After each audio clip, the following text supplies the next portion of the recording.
Thanks, everyone. I know that you've had a long and hot day, so hopefully this is some reasonably light subject matter and something a little bit different.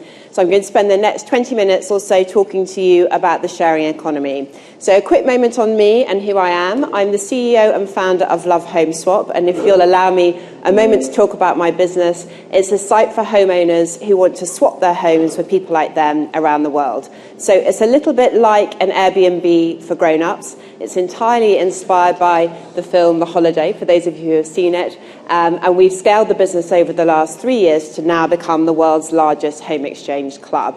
That really was the beginning of my involvement with the sharing economy. In 2011, having spent a lot of time in Silicon Valley, I founded something called Collaborative Consumption Europe, because that's what the sharing economy was called then. And that became a large networking event for sharing economy businesses across Europe to get together every 3 months or so and talk about how we scaled up our sharing businesses.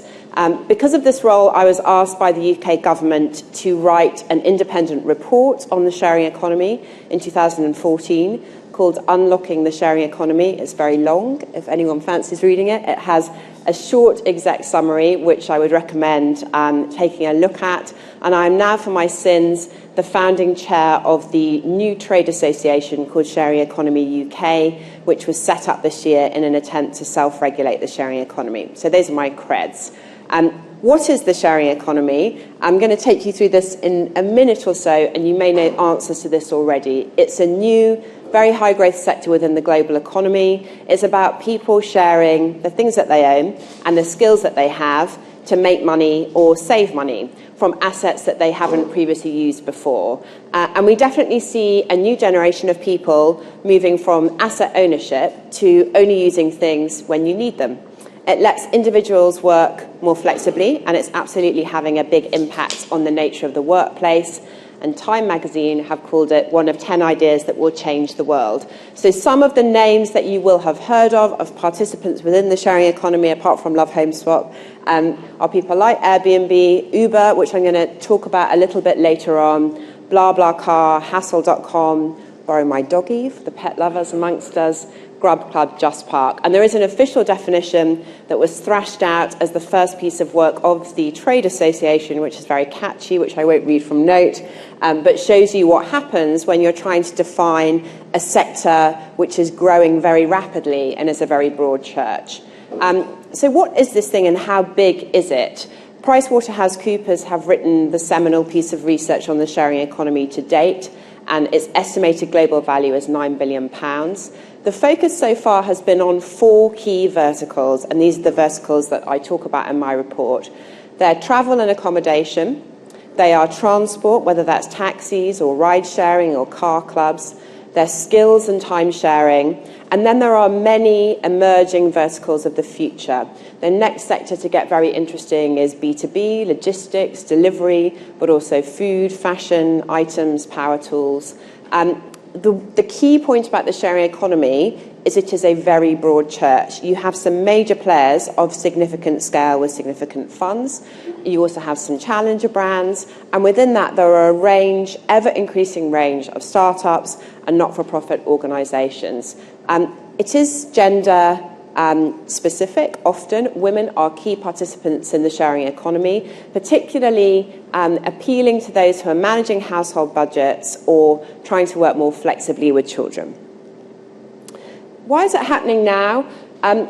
Obviously, the rapid adoption of social and mobile has been a key driver. You simply can't share with people that you've never met before unless you can do it using those devices. But one of the less well-documented trends that has had a huge impact on my business is next-generation payment gateways like Stripe. When I set my business up 4 years ago, it was very difficult for us to take instant, global, multi-currency payments. The game has now changed massively for sharing economy businesses. And what is happening in terms of access over ownership, which is one of the key drivers in terms of behaviour? What we know is that the average car sits unused on a street 23 hours a day. The average power drill's use in its lifetime is 13 minutes. So there are some obvious economies to be driven here. PricewaterhouseCoopers tell us that 75% of consumers see the sharing economy as a significant feature of the future business landscape. Nielsen tell us that 42% of under 34-year-olds are likely to use peer-to-peer communities. But the important point to make here is it isn't just about the money. It's not just about the money you save or the money you make, but it's also about the improving experience. For the people in the room who have stayed in an Airbnb or have hosted Airbnb guests in their home, it's about living like a local and having a money can't buy experience. It's happening a lot in the UK. British people are very keen sharers. Nesta tell us that 25% of Brits are already sharing services online, and over 150,000 people are using car clubs rather than owning cars. The data from Airbnb shows that hosts in London rent their space on average for 33 nights a year. And the UK sharing economy is already valued at £500 million. What makes the difference in the UK, and this has been my personal experience of writing the report for the government, is that we have very strong government support for a benign regulatory environment within the UK versus challenges that we've seen to people like Airbnb in the US and all over the world, Uber in Germany, and most recently, even as recently as yesterday, in France.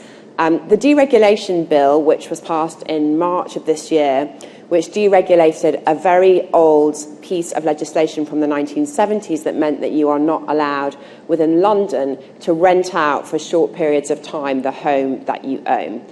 This was then updated in the Lords in March, and it shows that the sharing economy on a global scale, but within the UK, will butt up against regulation from a pre-digital age. What's also happened in terms of another piece of regulatory change that affects a business like Just Park, that some of you may have heard of, where you are able to rent out your driveway as an individual or a school or a church.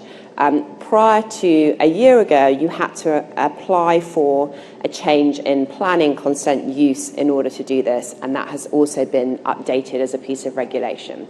And post my report, which I'm going to talk about in a moment, government officials within the UK are now allowed to use sharing economy services when they travel. So ministers are allowed to ride share as opposed to have their own ministerial vehicle, and they're allowed to stay in Airbnbs rather than hotels.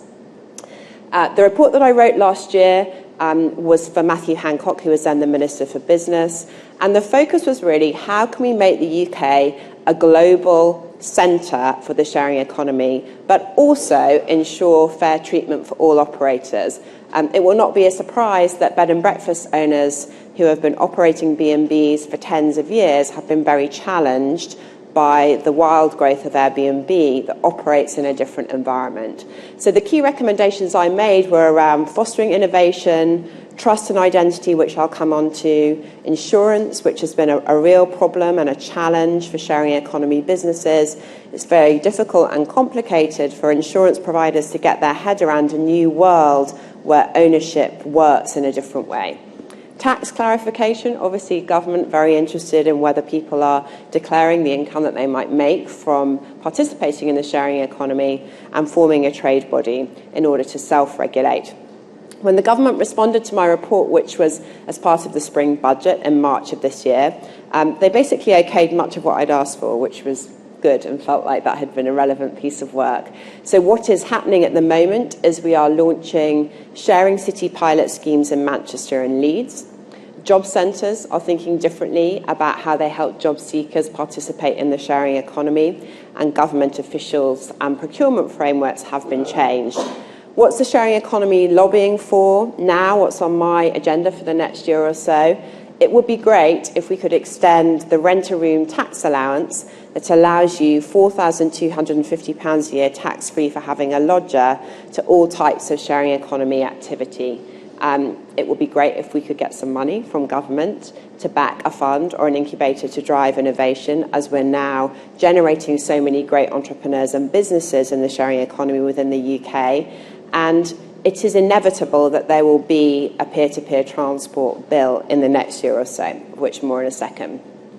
Just to drill down on a sharing city and what it is and how they're happening already and why I think they're a good thing for the UK. There is something called the Sharing Cities Network. 50 cities across 15 countries have signed up, and it's about making cities more shareable in the way that they are run, in the way that people live within them. Recent sign-ups to the cause include Seoul, where I was a few weeks ago, Amsterdam, and the state of Victoria in Australia. What are they doing? They're looking at things like building car club bays into new buildings. They're looking at creating local online hubs where you can skill share and sharing local council buildings with community groups and also using them as co-working spaces. And the government within the UK are now looking at how they can interpret and use many of the lessons learned, starting with Leeds and Manchester. Uber and taxis. So the big sharing economy issue of 2014 was accommodation and Airbnb, and the big issue of this year running into next will be taxis. What is Uber? Is it a sharing economy service? Uber's not a member of Sharing Economy UK, the trade association within the UK, and that's because they don't operate a sharing economy model within the UK. It's licensed drivers, licensed cars, but in other parts of the world, they definitely do. The debate currently between TfL, Uber and black taxi drivers is around whether the Uber app is a meter. And I think it's fair to say that this has been complicated by the reputational challenges faced by Uber recently and across the globe. What can we expect? Well, I don't have a crystal ball, but my prediction would be it's pretty unlikely that in 10 years' time, black taxi drivers will have to spend 4 years learning a map in order to qualify for the knowledge. And indeed, Boris Johnson went on the record on Thursday to talk about Uber drivers having to pass some kind of knowledge light test before they get their Uber license. He also has talked about the fact that there are 17,000 new minicab drivers with licenses in London in the last year, and this is impacting on congestion. So the Uber issue is a live one. And my prediction is that we will see a bill on taxis and peer-to-peer transport, because this also has an impact upon ride sharing. Ride sharing for profit is still not legal in the UK, and it means that services like Lyft, which is Uber's main competitor outside of the UK, has not yet launched here. What does this mean for traditional operators? Well, what we're starting to see is traditional operators using sharing models to complement their traditional business models. So Kingfisher, who own the B&Q brand, have now launched a skill and tool sharing service called Street Club, where instead of buying the power tool that gets used for 13 minutes, you can share it, and you can also share the skills of a handyman that can show you how to use it or indeed use it for you. And I think we'll see more of those trends of big business looking at sharing economy platforms. Deals are happening. Avis acquired Zipcar, BMW invested in Just Park. My own business raised money earlier this year from a large US travel company, and corporates like Virgin, who were big participants in the review for my report, and Jaguar Land Rover are incorporating sharing principles. So as ever, as we saw with online travel 15 years ago, where online travel was very separate from travel agencies, and then you saw a mass integration in terms of a customer focus, my prediction would be that in 10 years' time, we don't refer to the sharing economy as a trend in and of itself. It's just another stream in the way that we deal with what it is that customers want. And what will it mean for them, for consumers? There have been clear benefits for early adopters in the sharing economy. Easy Car Club members earn £1,800 a year from sharing and monetising the cars that they own. Love Home Swap members save £2,750 on average every time they home swap.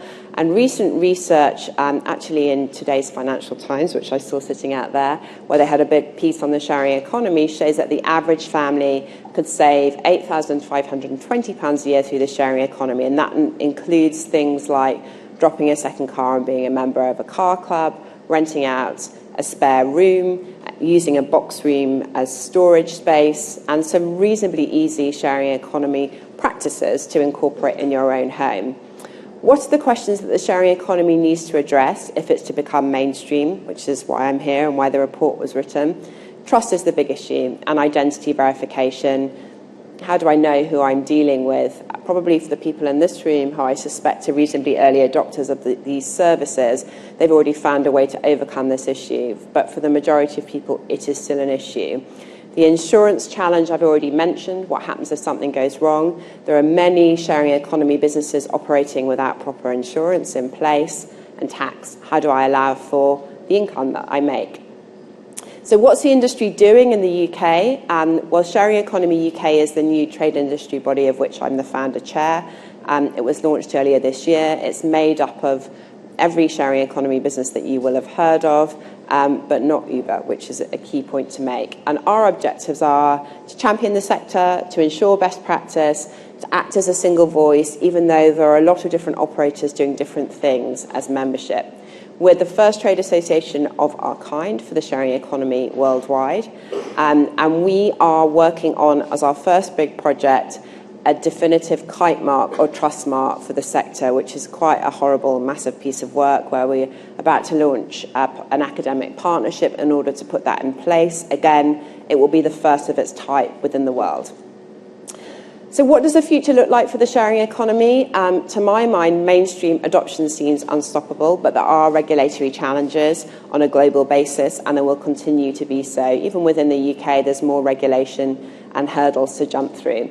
PwC in that same report predict that the global value of the sector will be 230 billion by 2025, and also forecast that it will reach 50% market share in certain sectors in 10 years' time, particularly accommodation and transport. Big businesses adopting sharing models in cars and leisure, in rentals and accommodation. And the reason that I feel very excited about this is I think we have a real opportunity for once to place the UK at the forefront of the global sharing economy. That's me.